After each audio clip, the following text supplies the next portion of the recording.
I'll be your host, Emmanuel Eleyae, CEO and founder of Eleyae Systems, where we build systems that build brands online and help e-commerce entrepreneurs go from $10K a month to $100K a month to $1 million a month in revenue without wasting a fortune on ad spend or working themselves to death to do it, so that they can finally pay themselves what they deserve out of their business. We do this because we have built our own e-commerce brands. We've done over $50 million in revenue for our own brands and our clients' brands in our agency, and we're just getting started. These systems that we teach, they work, they are effective, they're repeatable, they're scalable. They've worked for our businesses, they've worked for our clients' businesses, and they'll work for your businesses too. Welcome to Eleyae Systems Podcast, Journey to an 8-Figure E-Commerce Business.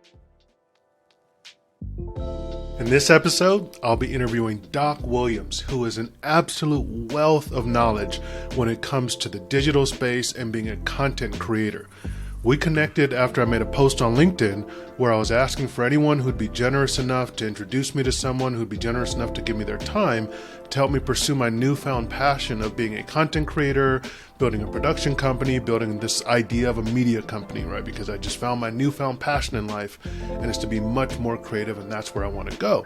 And so I was lucky enough to be connected with this introduction to Doc Williams, and my goodness, was he more than generous with his time.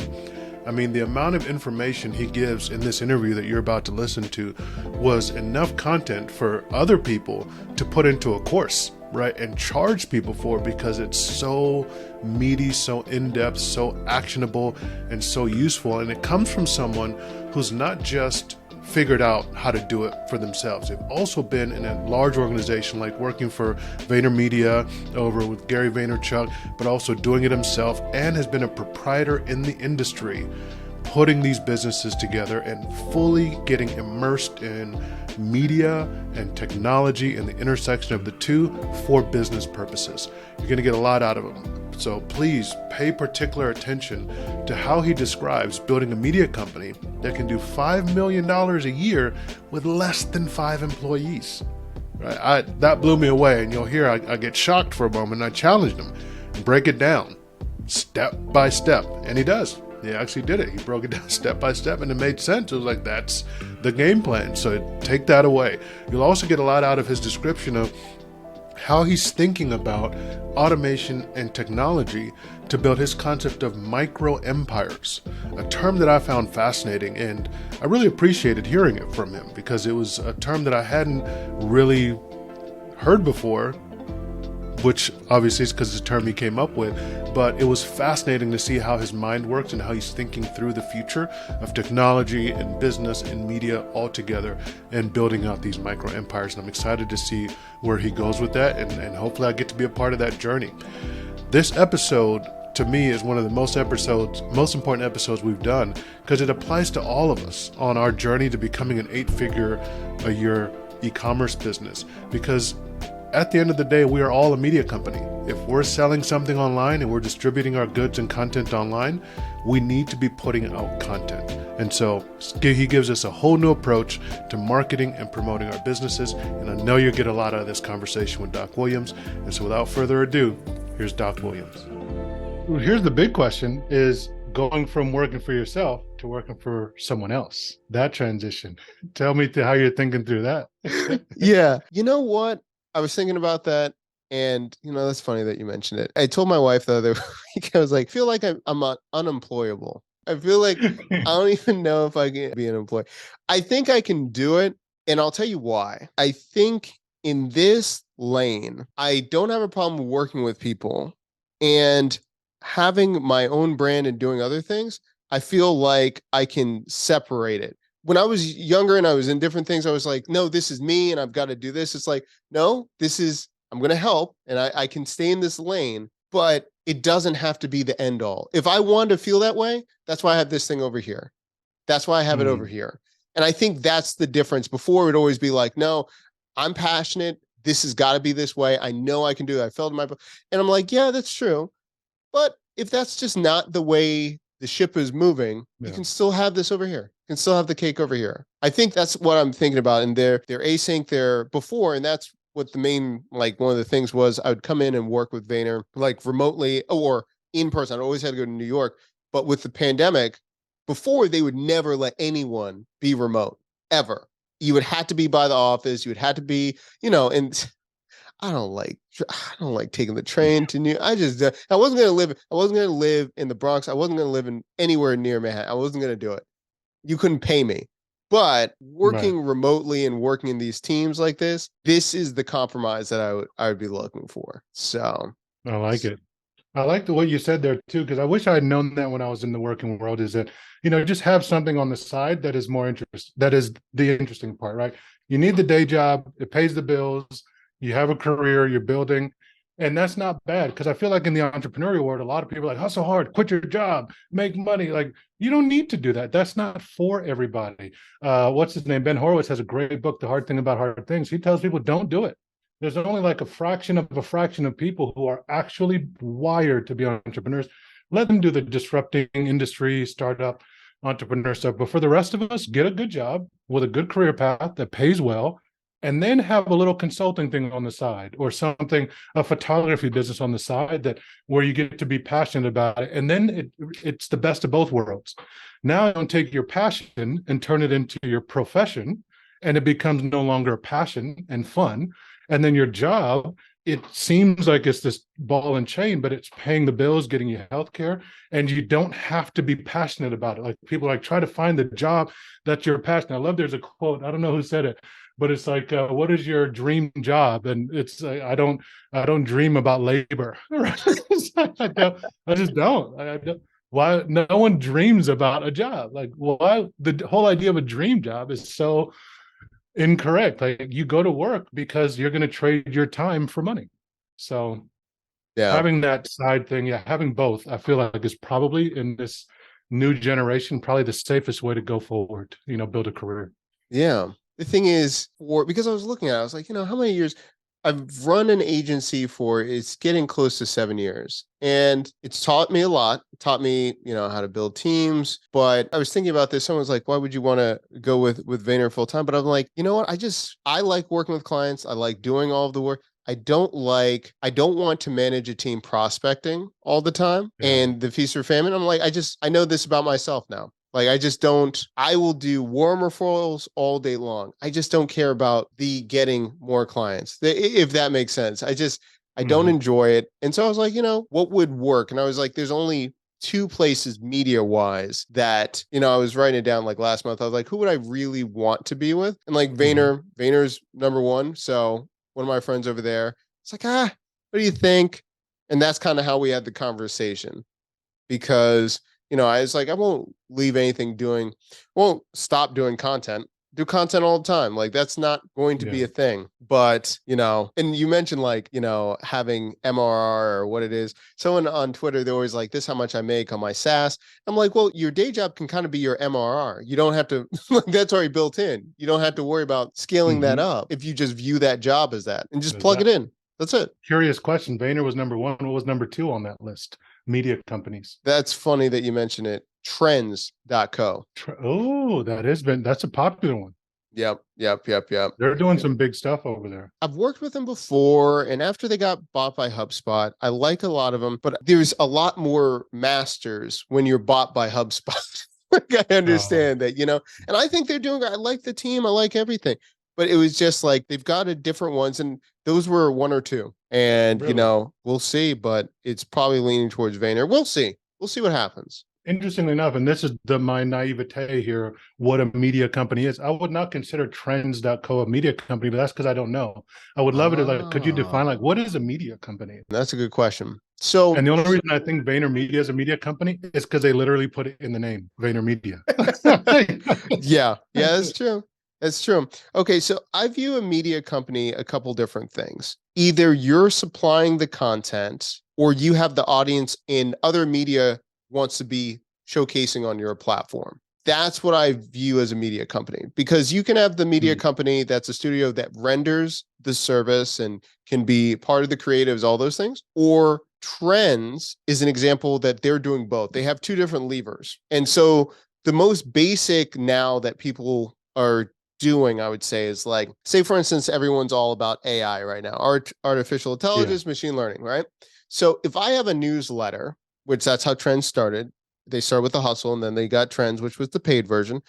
They garnished attention about something about business, similar to Morning Brew. Morning Brew, I feel, is another media company. So if I was AI, I would say, hey, I'm going to tell you about 10 things about AI every single day. People sign up, and now I'm gathering an audience. I can then go to advertisers and say, I am creating content. I'm creating this newsletter. I have this reach. This is my open rate, click rate, and this is my engagement numbers to get in front of my audience. And I know my segmentation. They've self-identified themselves as a millennial. They work at this kind of company, da-da-da-da-da-da-da. They have this job title. You're a brand or you're a company that wants to get in front of my audience, pay me. And that's how I view as one arm as being the media. You're still creating the content, but you're monetizing it by the audience that you have. So like an influencer or a brand, that's the one side I would say. I love it. So it almost that's a key differentiator. What I just learned from you is the difference between a production company and a media company. It's like the production company, their product is the production, is the content. Whereas a media company, the content is a means to an end, which is the audience, which becomes the product that they sell to a buyer, which is the advertiser or the other company.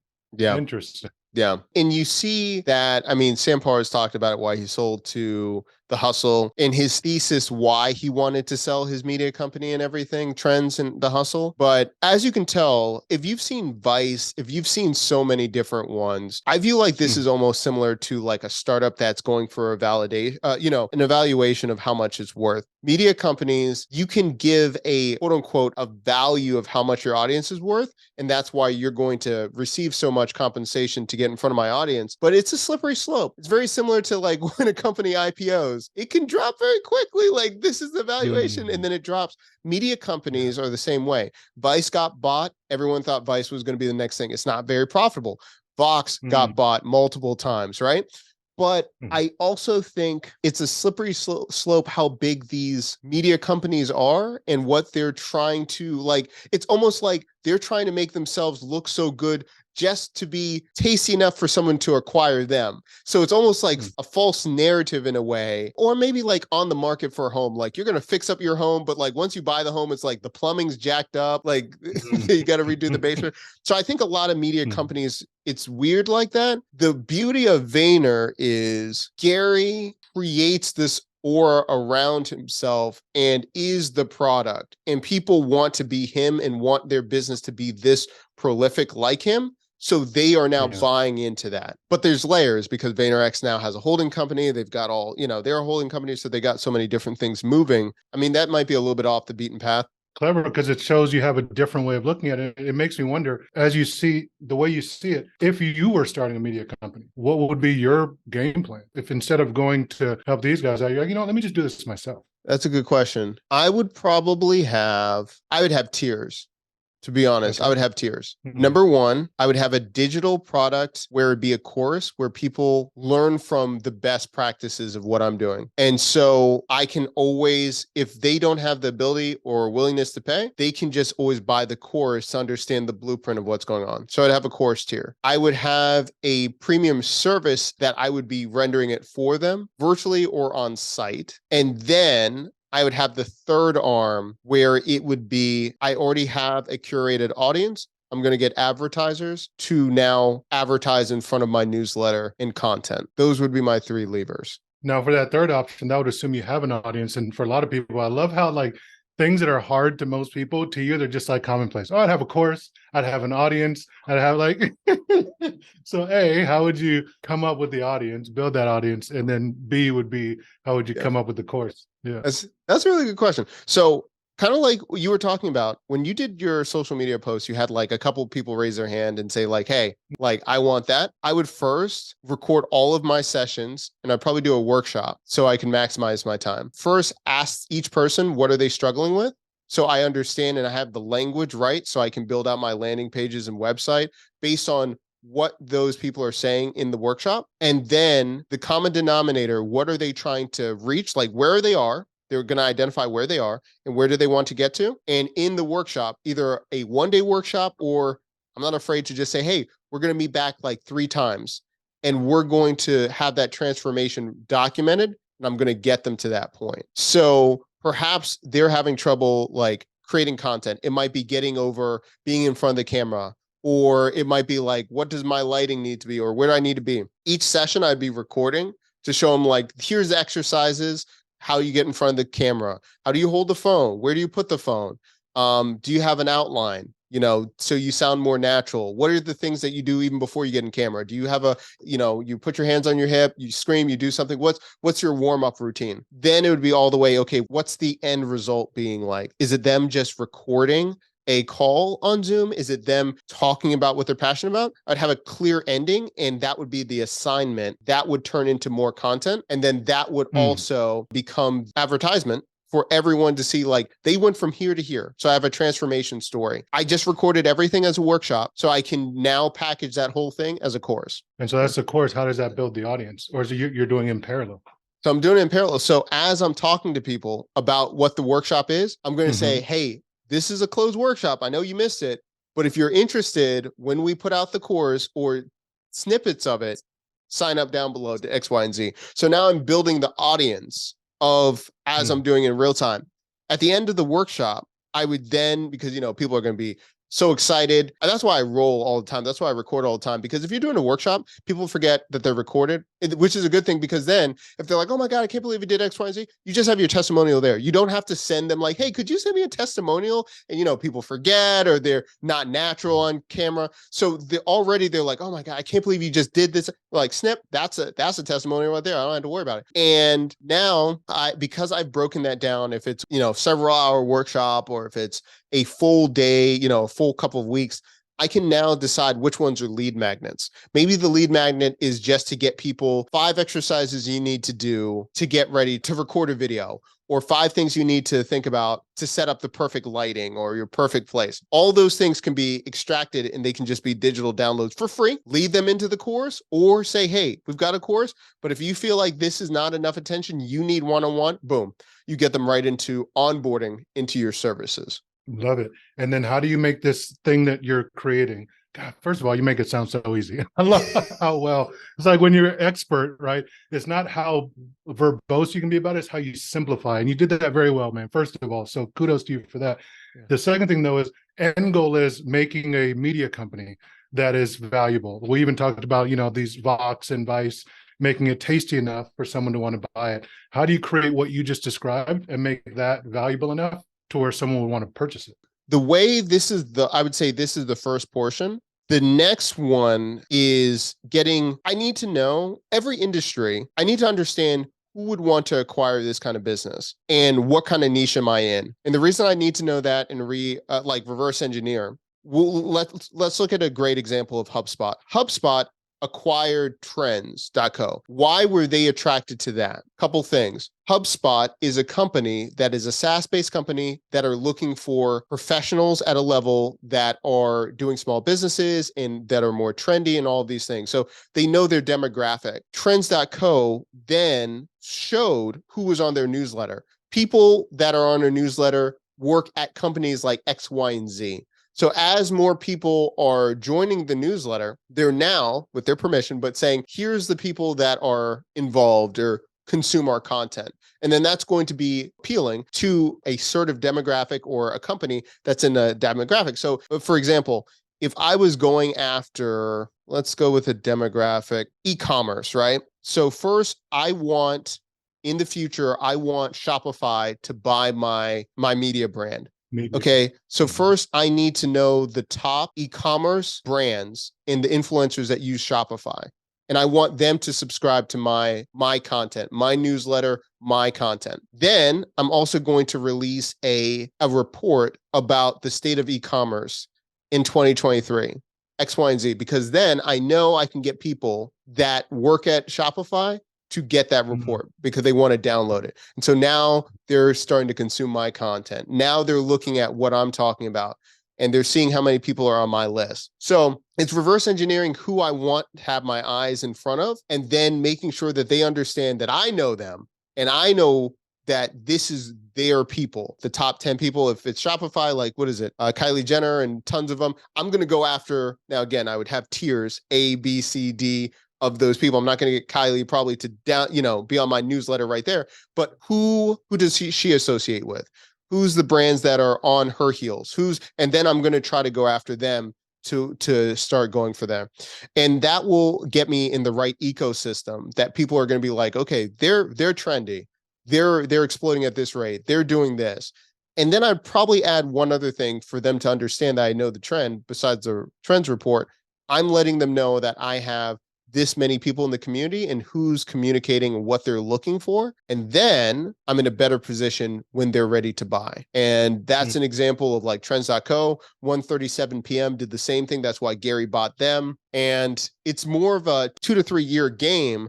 But if you can already have the audience that you've built up a newsletter, you can now have all these analytics. It doesn't matter if ads don't work. You have all this behavior patterns that I can now hold and they can acquire if they buy me. But then also to all the revenue streams, they can see how profitable that the brand could become if they scale it. So I've already laid the foundation of the course in that way. I've already laid the foundation of the annual report. I've done the, legwork of a service as well that I can render. And if they're in front of the right people, they could probably charge even more. So they're seeing all these ways of revenue. Now they're like, okay, that's why I need to acquire that media brand. Mic drop. Boom. Oh, that's good. I laid it out so clearly, my man.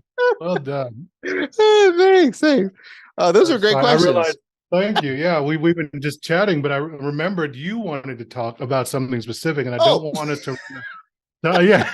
I feel like we could just talk for hours. Oh man, and have a good conversation. Yeah. Oh man, I have. See, the problem is I just rant. Well, thank you. No, any other questions? Let me know because I'm all about it. And if you want, listen, I can go. You just keep telling me what you want because I love talking about this stuff. I love talking about. I can tell your passion shows through for sure.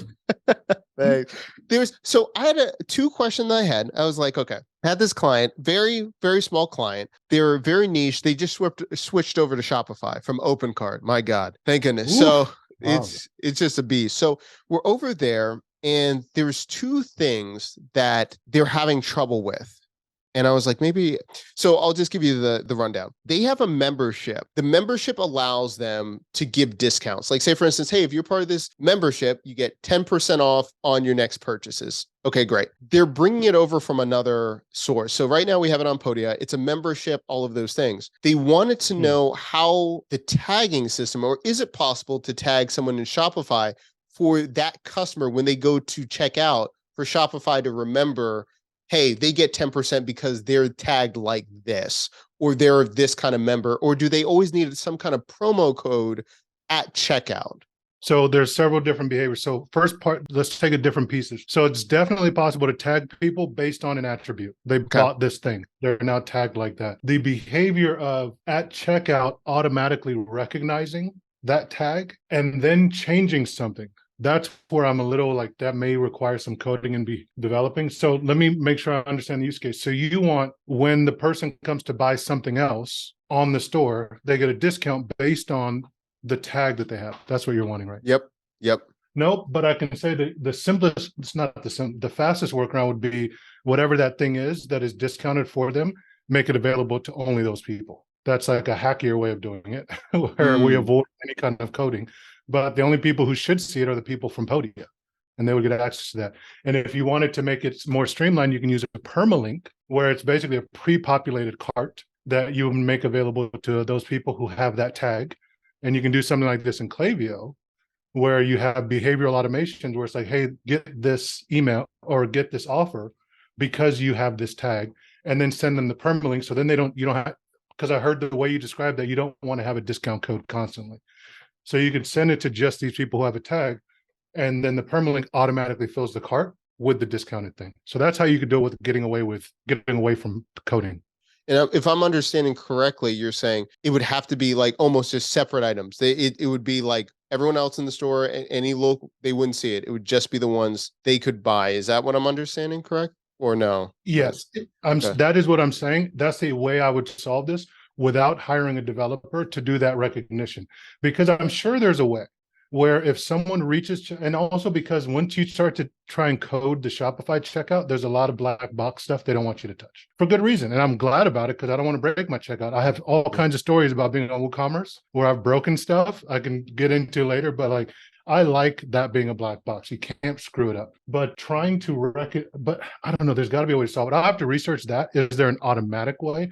And the key is based on a tag, not based on a discount, based on anything. It's based on a tag. I don't know. Never had that. Maybe with there's ways to do it after the fact, right? Where you can, like, there's all kinds of order editing apps where if you have, like, this what we used to use before upsell apps, post-purchase upsell apps were a thing, where you have someone buy one item and say, but wait, there's more. Get this thing too for 50% off. Now you have 2 orders for that person. Well, the problem with that is you're going to have 2 different shipments coming out of your fulfillment center. So you're paying shipping twice to the same address. So you'd have order editing items that would then combine those. So I'm sure even in that model, you can always go back after the fact and either refund or something using some flow automations in Shopify. But then again, the person's paying full price first and then getting the discount. And again, obviously the easiest way to solve this is just give them a coupon code to use. But yeah, those are 3 different options. Thank you. Sure.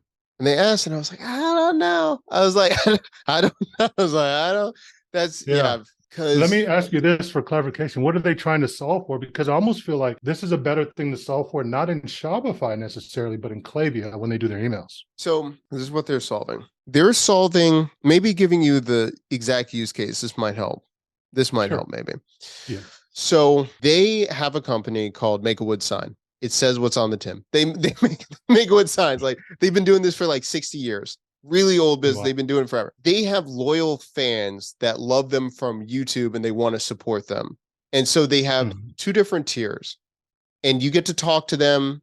And in their community, they have webinars, all these things.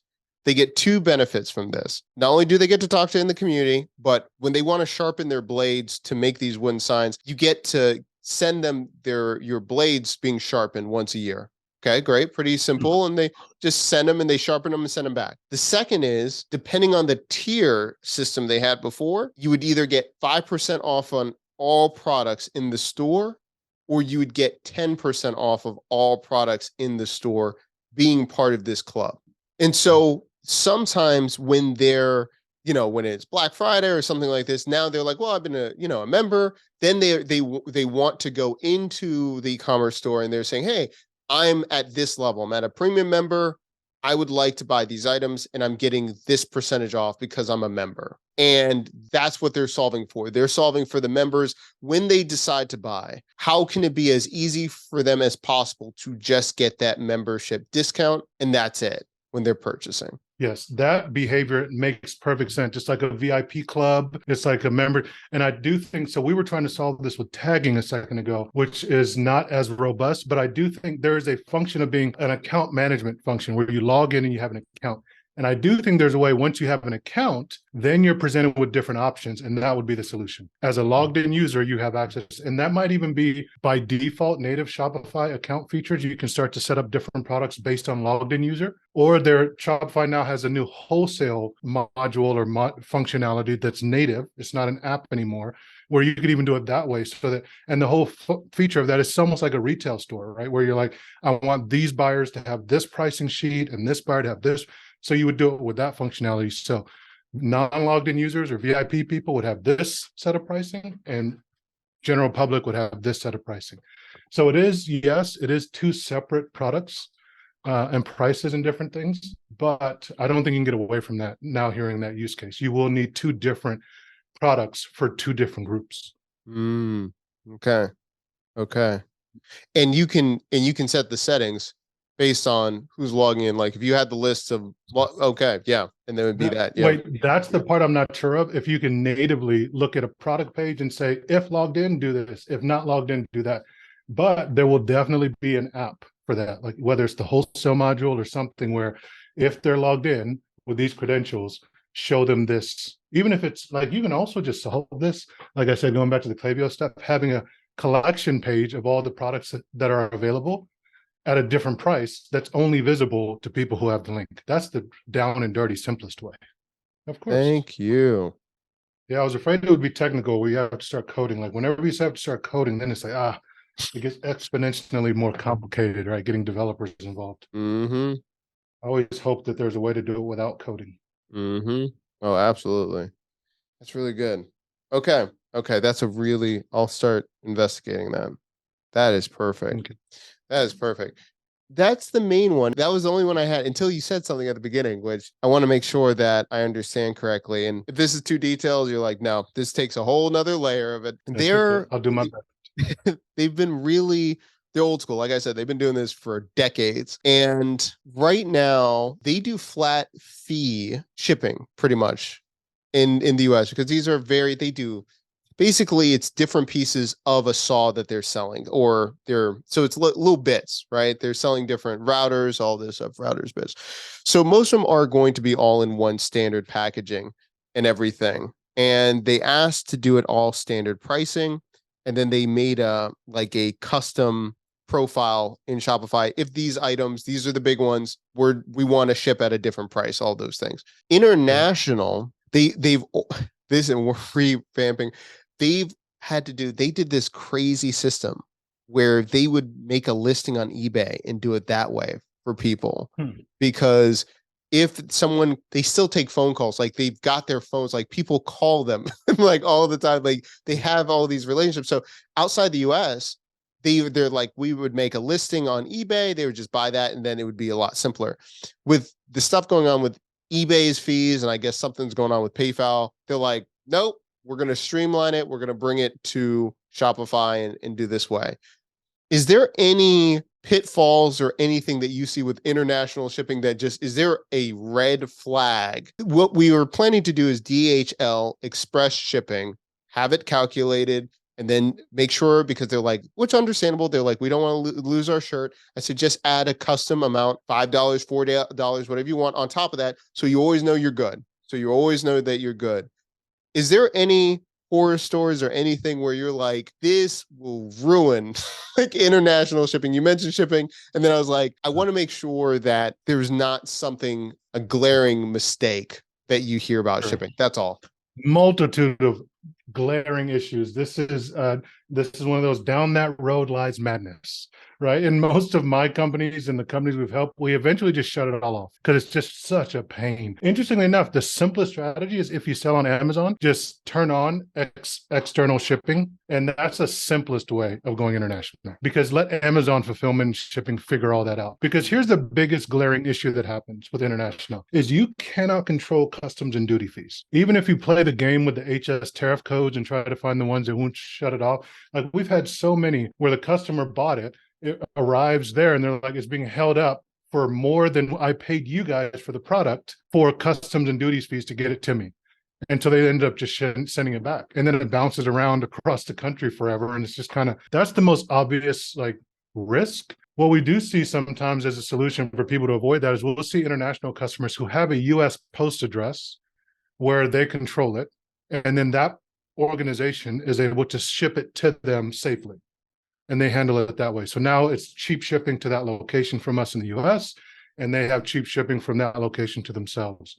So that's kind of like the eBay hack that they set up, right? It's just, there's workarounds, right? International shipping is tough. I will say DHL is one of the best when it comes to international shipping. So they nailed that already. If it's a small, lightweight product, which I don't think this is, I have used first class international mail, and surprisingly enough, it's not bad, because they just connect with the local government's postal service. So, the UK's shipping service, German shipping service, which interestingly enough, this is one key thing I learned when I was in Amazon. I didn't know this, but the postal service is the only organization that hits every single address every day.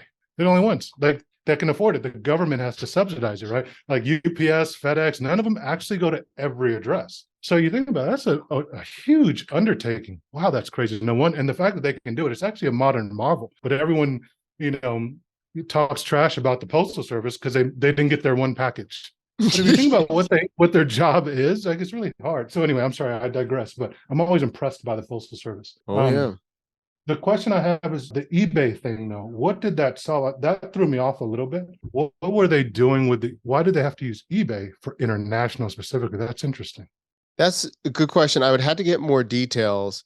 Yeah. It's one of those subjects where you can see it just brings more anger and frustration the Oh, more really? I so I would have to know I don't know the exact details, but I think I'm not sure if it was a shortcoming of something going on with OpenCart, and that's why they did the logistics through eBay, That explains. perhaps. That explains a lot. More than likely is because they couldn't get, like you mentioned, how the shipping profiles were set up in Shopify. I'll be honest. I remember when Shopify made the transition with their shipping module. It is very robust to set up the shipping profiles, the shipping zones, carrier calculated shipping, plugging it into ShipStation. If you're going to use a shipping software, use ShipStation. It's the best by far. So they've done a really good job. So OpenCart probably just couldn't handle it, and the fact they had to use eBay, that's hilarious. How far back OpenCart is with their software. But I would say the longer term solution, if they're shipping a lot internationally, is do the Pareto, a histogram of what international locations they're shipping to, and create a location there. Even if it's a small storage unit or a small fulfillment center you contract with, just one pallet of inventory that's pre-positioned, that is by far the most robust solution. It required more management headache, but that's somebody in a cubicle managing it versus customers getting pissed off and screaming at you. So those would be my analysis with what I've been presented. Those are my thoughts. Yeah. I love it. I appreciate it. I appreciate Sure. it. Yeah. Just And if you can get more information and more details, I can give you more robust answers. I love it. No, this is good. I have one more thing, but it's time check. It's Sure. coming up to the hour, so I've I got don't want time. to. I've got a half hour before I Okay. gotta go. This is just to let you know. I don't think I mentioned this last time, but this is the project for 2023, and kind of just I'll tell you it, and then I'll go granular with everything. Like I said, with media and all these things, I'm doing a podcast coming up. Okay. Called Micro Empires. And it's really going to be diving into thinking differently, but thinking about how, like we were just talking about media companies. I think there can be really profitable media companies if they're 1 to 5 people. I actually think most media companies, I don't think you need to have a huge team. You could do huge amounts of revenue and it would be profitable. You wouldn't need more than 5 people. What does huge mean? That's a good question. That's a good question. I would say you could get up to mid 7 figures with less than 5 people. Easy. Really? Doing $5-6 million a year with a media company. Yep. That's impressive. Yeah. And I think the whole thing with these micro empires, I think there's tons of these with using automation and using technology that if you had an expert in a certain field, they could just be crushing it. And the entire podcast that I'm really going to be breaking down, talking to different ones, experts in these things, I'm going to be picking different fields where I'm like, I think these are huge opportunities. And one we talked about very briefly last time, but I'll tell you the idea, what I'm seeing, what's possible perhaps, and using this tool. Basically, there's this thing coming out.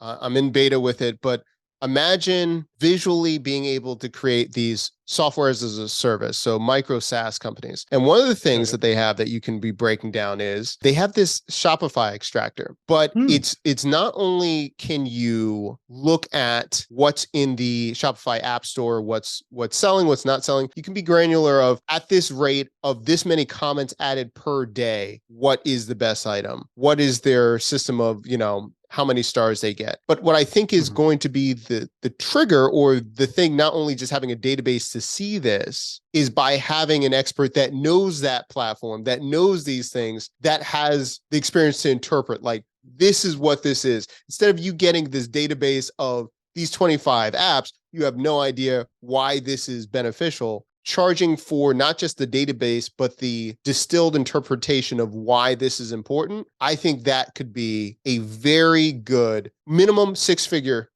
business, because I think, because pipe candy. Could I take it one step forward? Yeah. Not just why it's important, but here's example use cases on multiple different stores. How to make it work for you. Okay. Sorry. I love this idea. And those things, I'm like, not only is it the technology, but having that expert, being able to either, are you that expert, or partnering with an expert and bring it to market. And they call this phenomenon, like trends say it all the time, but it's the effect of bundling and unbundling. The bundling of something like Reddit is bundling all the subreddits, but unbundling is understanding that one subreddit that's huge to really, that is the market that you could go to. Instead of thinking about WordPress and plugins and everything SaaS, Shopify, e-commerce, these apps, this is helping ones. I mean, how many stores are on Shopify? How many will be projected in the next 10 years? And you are bringing that insight and that expertise, how much time, money that you're saving people, making people money, understanding how to use this tool for their business or what they need to be thinking about bringing it to market, another app. So that's just an example of one of the episodes in exploring it and possibly building. It's like, hey, this is what we think. We want to test it out. We want to bring it to market. That's what we're going to do. That's the premise of the show. Sorry, I was pulling up an example that I was thinking highlights what you're talking about, but I heard something slightly different there at the end. So it would be one episode, or this would be the show? And first question. And then second question is, the show is like using that software to come up with ideas to build or to evaluate things that already exist? That's a great question. I don't know the answers to all that yet. I think it's going to be a mixture of first exploring it and seeing if it's viable. I would think I'm viewing it almost as, if this is a really good idea and it has traction, the season examining, bringing it to life in the rollout, if that makes sense. Does that make sense? Yeah, it does make sense. I'm wondering if this might help clarify. I'm wondering if this is close. Like, I love watching this guy's stuff, right? E-commerce tech. He just literally is talking about 8 Shopify apps. So he'll just take any random little app, talk about it in 5 minutes or less. But it made me think of what you're talking about. Basically, you're doing a podcast about it, and you're talking about what he does not do, I noticed, is that second piece that I threw in. That's how I knew right away to say that, is how would I use this? Can you demonstrate it? He never installs it really. He might now, but I've not seen it often where he'll like actually go through the installation, actually use the product. What he'll do is he'll basically read the sales page and talk about what's on there. And that's been enough for him to build, 1,600 subscribers, but I'm guessing he monetizes quite a bit on the back end of this, because people trust his recommendation on apps and then they go to him, right? Like, here's one he did on, dang it. See, that's why I'm muted. All this stuff is autoplay. But his Gorgeous demo, like Gorgeous is a very heavy piece of software, and someone who just signed up for it is going to be confused. So when they go Google, his pops up first. And what he does is he's always the first one. Not always, but he's usually like one of the first. So if you're like, I'm looking for a piece of software, Gorgeous, his stuff ranks the fastest. Wow. So that's what I'm wondering. Is this similar to what you're saying, but you just want to go further with it? Yeah, I would say, and thank you. I wrote that down. I got to look at his stuff. I've never seen that before. So I think going further, and I think it's still trying to find its footing. For example, I think at least for the first season, it's going to be talking about different opportunities. I think the other seasons might be going deeper once it's like, that's how I can feel. I'll give you an example. One of the episodes is going to be talking about, there's a podcast called Business Breakdowns that I really like. And they were talking about the history of the PGA Tour and how they got started, which is fascinating. I had no idea. But I was like, think about how many smaller sports could emulate the PGA Tour and bring it to their sport and do the same exact steps to do the PGA Tour. Those are kind of I would see like the micro empire, like ideas how to capitalize and how to do it. I think doing enough examples, I think just like Shopify just keeps coming back every couple of months. I'm like, there's gotta be a way to distill this down for a center of truth for people to understand the opportunities of all of these apps in the store. And I just don't see it yet. So that's why it keeps, when you were saying like, I know everything about the Shopify apps, I'm like, I just keep coming back every couple of months, like, because like you were just saying, there's so many types of apps there. It's just like, oh my goodness, there's so many opportunities right there. So here's what I think is missing. Yeah, I agree with you. I'm wondering if maybe I can help throw this a little bit. Is there's a ton of apps, and you're right. There's guys like this. And actually, what caught me was he doesn't have that many subscribers, which confirms what I'm about to say is all he's doing is talking about lots of different apps. And the problem with the Shopify App Store is probably the same problem he's running into is there's just too many, and anytime you want an app, you're actually trying to solve a problem. You're not trying to become an expert at apps, which is the inherent problem with the App Store. What I think is beneficial is what you'll notice, actually, we can probably find a bunch of them. It's more the combination or the utilization of a combination of apps to achieve an objective is more useful. So, for example, what I mean by that, best Shopify apps. Remember, this guy has 1,600 subscribers, right? So I'm going to look, and most of his stuff gets a couple thousand views, right? Top 10 Shopify apps you should be using in 2022. Way more useful than a gorgeous breakdown or a stamp.io breakdown, like comparing apps. Like, oh, that's a really good one. If you had like a product review app, like Judge Me versus Okendo versus Yapo versus Stamped versus the native one versus Vitals app, like there's so many. It's like, I just need reviews, man. Like what? Right? Like that contextual layer above. Here's all the different, like you can make 6 videos for each of those apps. I don't think it'll do well. We just saw his site. This guy's got 130,000 views because he's distilled it into, you should use these 10, right? Like having that analysis layer for people, I think that's where, here's another one, 48,000 must-have Shopify apps. Best Shopify apps to increase average order value. Like this is one I would click on right away. That's what I'm looking to do. Because for me, in my paradigm, we have 6 core metrics for our e-commerce stores: ROI, ROAS, average order value conversion rate, revenue from email, and repeat purchase rate. So those are the 6 core. If you nail those, you can build $1 million business in 90 days, $1 million a month business, right? So someone like this, he's going to get me. So actually, it just gave me an idea for a video is like the best apps to improve conversion rate, the best apps to improve average order value, the best apps to improve, that could be a whole series, right? But you see how the difference is not necessarily focusing on the apps, but how the apps will achieve a strategic objective. Best Shopify apps for drop shipping beginners. Look at this guy. He just launched this 3 months ago, 14,000 views, right? Meanwhile, our friend over here, 3,700 views. Yeah. And Gorgeous is a big in the ecosystem. Gorgeous is massive. Anyway, that'd be my thoughts. I really appreciate that. That is really good. That is really good.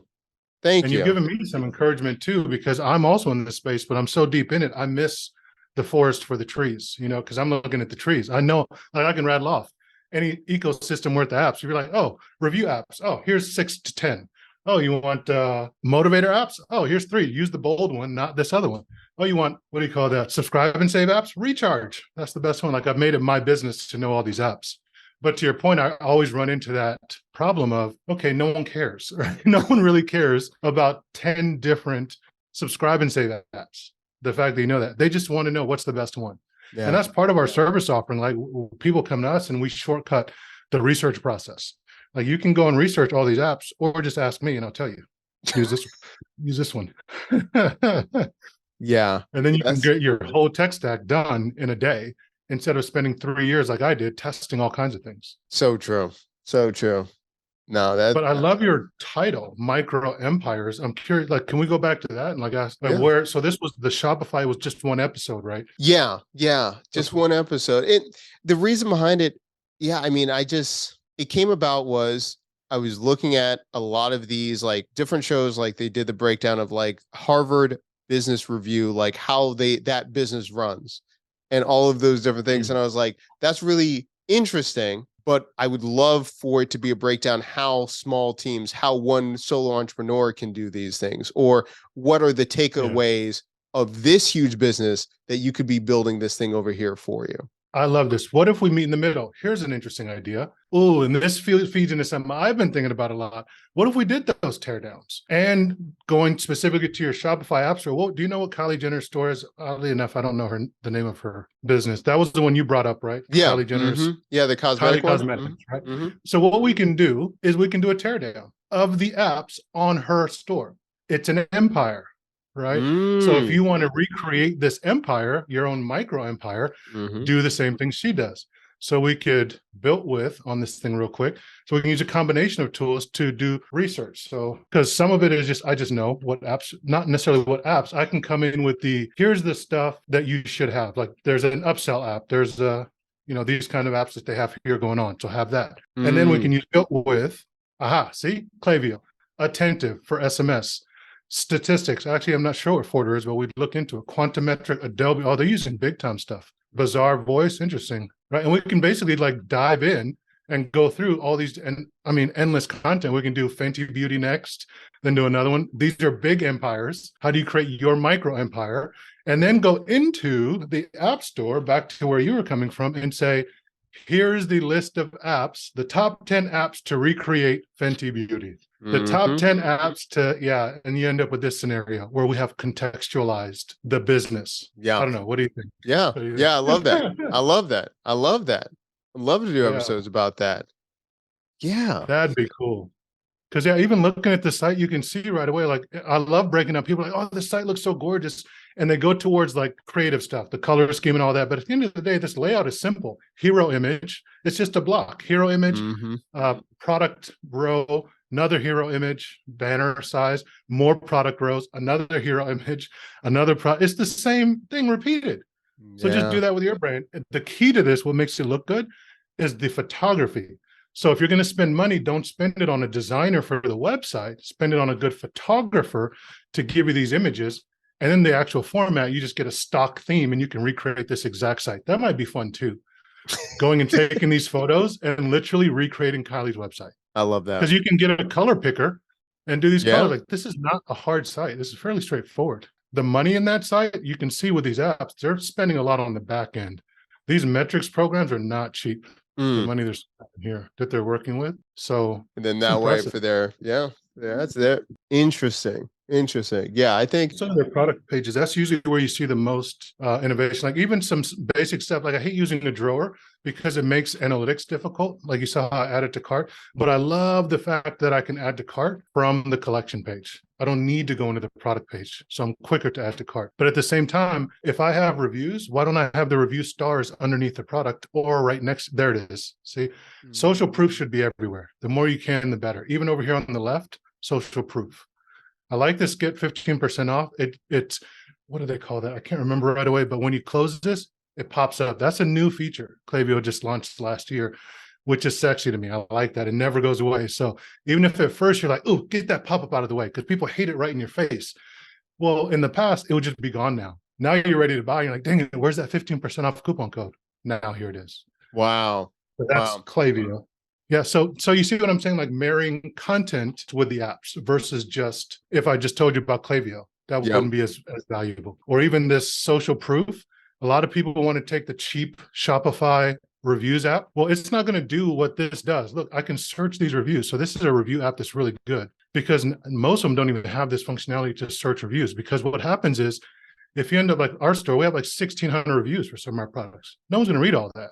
So let them search for what they're looking for. And Okendo is a really good app because, and this one, they're not even using it.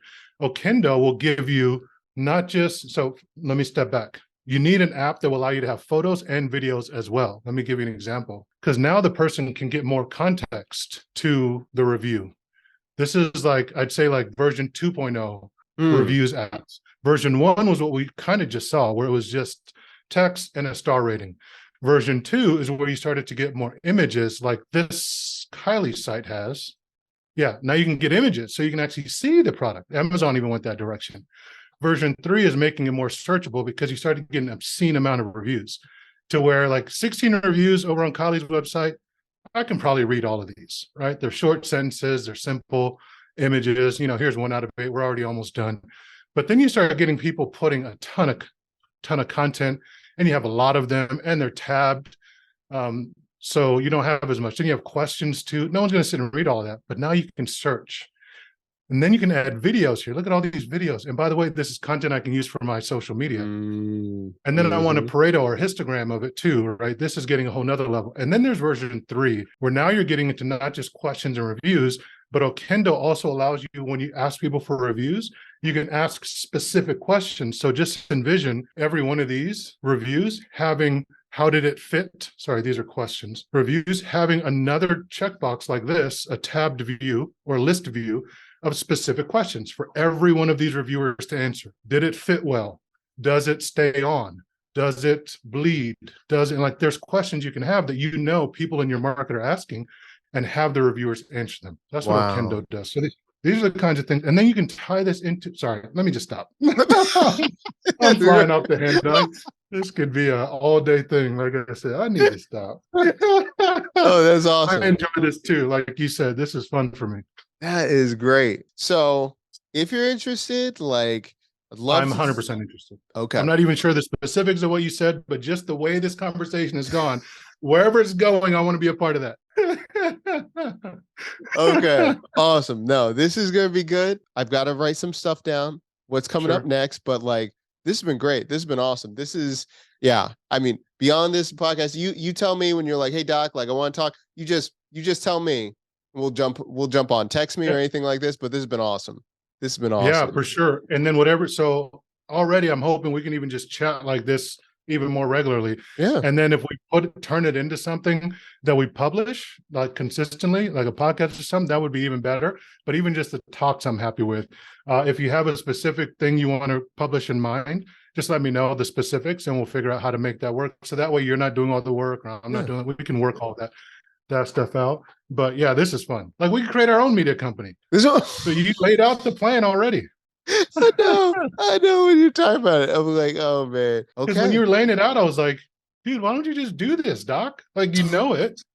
Just make one and then sell it off to Shopify or It's someone true. else. It's true. It's true. Oh my goodness. I'm liking this. So I It's interrupted really you a good. second ago.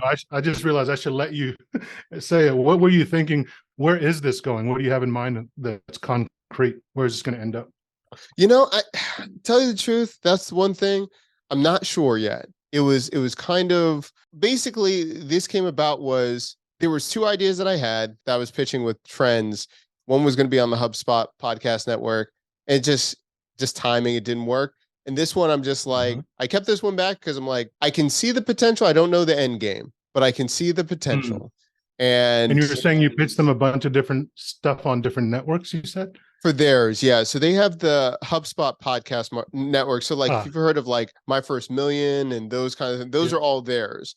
And so originally I was going to be on that network and we had one idea. And so this one's kind of like the secondary one. The other one was action over ideas. So My First Million is nothing but ideas, but they do no execution. My show was going to be the execution of everything that they were talking about. But that's a heavy lift. That's a lot of things. But I think this is a good middle ground of adding more details to the conversation, but still entertaining to a wide array of people. Even if they're not going to do it, I think just like you were showing, like we were talking about with Kylie's site, I think there's talking about the best in a certain class, talking in best in class. I think people are attracted to that. I think they are. Yeah. So that was exploring that. There is eventually, I do want to just have a niche that will be a sellable asset.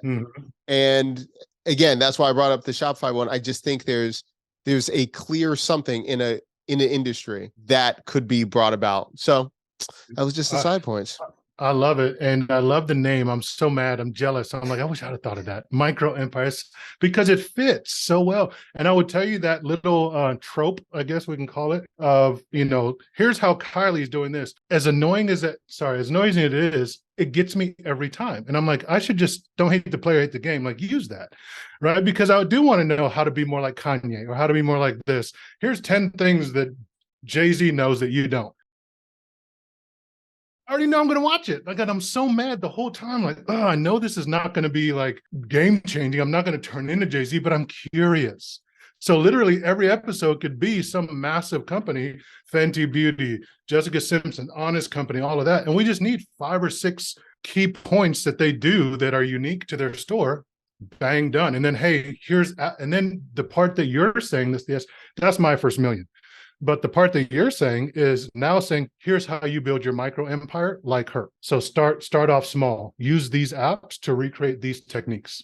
That I think has tremendous legs. And then we could even have on the back of that, I already have a course almost finished built, how to set up a Shopify store real quick. And Shopify just did one. So I was like, maybe I don't need to do one. But it's like Shopify in a weekend. All the things they don't tell you that you need to get to like a 7-figure a month brand. Like that's what I give. You need to have these. So there's the starting 6-figure, 7-figure, 7-figure a month Shopify tech stack that you need to grow into. You don't need to start with the end one. So I have that we can feed into this as what you described as one of the 3 tiers of monetization. So we could always slap something like that on it so that way you start off with, if you're watching this for entertainment, why not try a Shopify store? And just use our course for $50, whatever it may be, and get it done in a weekend. Just literally go step by step by step, slap together your Shopify store, install these apps, and you now have your own Fenty Beauty. Ooh, that's kind of an interesting hook. That's sexy. Love it.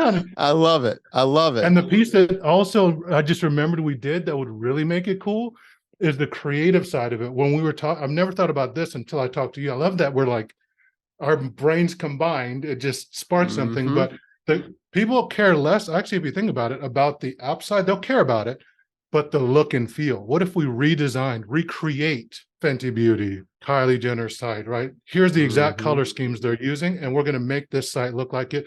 If you want, grab our little $50 thing to do the technical setup, and then use this video to make it look like hers, and then just insert your products. Boom, done. Then you're hitting everyone. You're hitting the drop shippers, you're hitting the Amazon people, you're hitting the laymen, you're hitting people who are just looking for, just even Kylie Jenner's fans alone would watch something like that. Yeah. Oh, Doc, I'm in. All right. Good times. Okay. Then stay tuned. Definitely, of course. Good thing we recorded this, as always. Yeah. This is gonna be good. That's true. So, okay. Got all the ideas. We'll start working on this. You're going to be hearing from me very soon. And if you don't mind, I'll text you. I'll let you know all those things. Sure. And then all the details. Would you want me to just email you? That's better than LinkedIn. Would that be better once I have all this stuff included? Email is better than LinkedIn. Text message is better than email. Perfect. In terms of getting a hold of me. Yeah. Yep. Because you got the one-on-one. You're not like somebody I need to keep at a distance. Like you got an in. So we're Cool. good. I appreciate text it. me, and it's the most reliable and fastest way to get a hold of me because I literally always have my phone on me. No. Whereas my email, like this whole call, I'm not checking my email or anything, so it'll be longer. But if you texted me, I'd at least peek at it. Yeah. No, this is good, man. Well, I appreciate it. Yeah. I appreciate the time, and we'll talk soon. Okay. Sure. And do you mind sending me this recording too? There was some really good nuggets out of here. And is it okay if I post a couple of them, like that whole media company thing? Oh, yeah. I can't wait to use that. Okay. No problem, man. All right, I'll send it to you soon, okay? All right, brother. Take care. You too. Talking to you. Bye. That's it for another episode of the Eleyae Systems Journey to an 8-Figure E-Commerce Business podcast. If you enjoyed listening to this episode, please leave us a review. It costs you nothing and gives me and the folks who worked hard to produce this episode great feedback on how this content helped you. And that's why we do this, to make sure that you get to that 8-figure business even faster than we did. So tell us how we're doing, and please leave us a review. And if you know of another e-commerce entrepreneur who could benefit from hearing this content, please share it with them. They'll thank you for it. I'm your host, Emmanuel Eleyae, and we'll see you in the next episode.